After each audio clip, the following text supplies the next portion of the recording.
क्या आप जानते हैं कि टैटू बनाने के बाद इंसान को ब्लड डोनेट करने की इजाजत क्यों नहीं होती है? या फिर क्या आपको पता है कि साउथ इंडिया के लोग इतना चावल खाने के बावजूद भी पतले और हेल्दी कैसे रहते हैं? क्या आप जानते हैं कि हिंदू धर्म में रात के समय शादियां क्यों होती हैं? और क्या आपको पता है कि दुनिया के सबसे बेशकीमती पत्थरों में शामिल एक पत्थर भारत में पाया जाता है? अगर नहीं तो बने रहिए इस वीडियो के अंत तक। फैक्ट नंबर 1, भारत में हिंदू धर्म को मानने वाले ज्यादातर लोग रात के समय शादी करना पसंद करते हैं, लेकिन क्या आप इसके पीछे की असल वजह जानते हैं? दरअसल शुरुआती दौर में हिंदू धर्म में दिन के समय ही शादी होती थी, क्योंकि दिन के समय ईश्वर का ध्यान करके विवाह संबंधी रस्मों को पूरा किया जाता है और इससे वर वधु को ईश्वर का आशीर्वाद प्राप्त होता है। लेकिन जब भारत में बाहरी मुगल शासकों ने हमला करना शुरू किया तो उस दौरान शादियों में जमकर लूटपाट होती थी और विवाह समारोह मातम में तब्दील हो जाता था। ऐसे में लुटेरों से बचने के लिए विवाह का समय दिन से बदलकर रात कर दिया गया था, क्योंकि रात के समय भी शादी का शुभ मुहूर्त होता है। यह माना जाता है कि रात के समय ध्रुव तारा विवाह का साक्षी होता है, जिसकी वजह से शुभ मुहूर्त में शादी करने से वैवाहिक जीवन खुशहाल और संपन्न होता है। इसी वजह से हिंदू धर्म में वर्तमान समय में भी रात में शादियां होती हैं, जबकि कई लोग दिन के समय शादी करना पसंद करते हैं। ऐसे में ये कहना गलत नहीं होगा कि शादी का शुभ मुहूर्त रात हो या दिन, विवाह दो लोगों और परिवारों के मिलन से पूरा होता है और इसीलिए लोग अपनी सहूलियत के हिसाब से शादी करना पसंद करते हैं।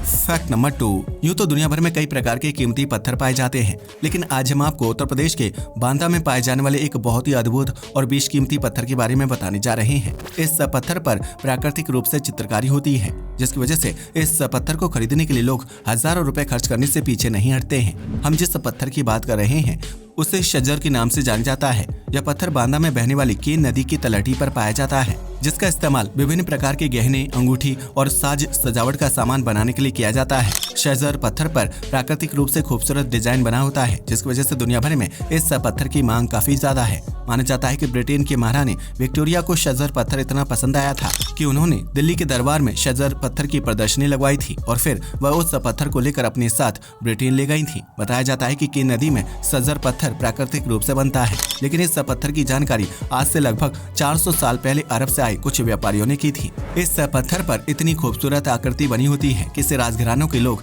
ज्वेलरी के रूप में पहनना पसंद करते हैं, जबकि वर्तमान समय में भी शजर पत्थर की मांग काफी ज्यादा है। फैक्ट नंबर 3, आपने अक्सर सुना होगा कि डाइट में ज्यादा चावल खाने से इंसान मोटा हो जाता है या फिर उसे शुगर जैसी खतरनाक बीमारी होने का खतरा रहता है।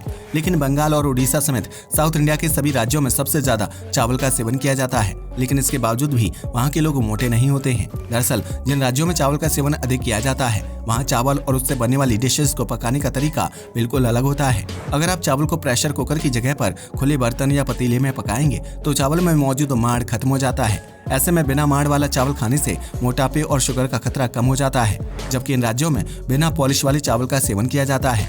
ऐसे में बिना पॉलिश वाला चावल सेहत को नुकसान नहीं पहुंचाता है, जबकि चावल से बनने वाली इडली और डोसा जैसी चीजों में हानिकारक तत्व ना के बराबर होते हैं। यही वजह है कि साउथ इंडिया, बंगाल और उड़ीसा में ज्यादा चावल खाने के बावजूद भी लोग स्वस्थ और पतले होते हैं, जबकि उत्तर भारत में पॉलिश वाला चावल प्रेशर कुकर में पकाकर खाने से मोटापा और शुगर जैसी बीमारी का खतरा अधिक रहता है। फैक्ट नंबर 4, रक्तदान करना बहुत ही अच्छा माना जाता है, लेकिन क्या आप जानते हैं कि अगर कोई व्यक्ति अपनी बॉडी पर टैटू बना लेता है तो उसे रक्तदान करने की इजाजत नहीं होती है। दरअसल टैटू बनाने के लिए जिस इंक और सुई का इस्तेमाल किया जाता है उसमें कई प्रकार के केमिकल और हानिकारक तत्व मौजूद होते हैं। ऐसे में जब सुई के जरिए इंक को त्वचा पर छोड़ा जाता है तो उस दौरान खून में विभिन्न प्रकार के केमिकल मिक्स हो जाते हैं, जो अलग अलग तरह की बीमारी फैलाने के लिए जिम्मेदार हो सकते हैं।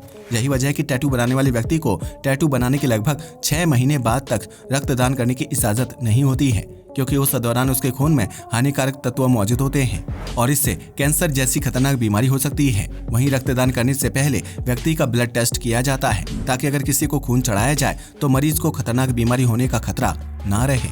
आज के लिए बस इतना ही। वीडियो पसंद आया हो तो इसे लाइक और शेयर करें। धन्यवाद।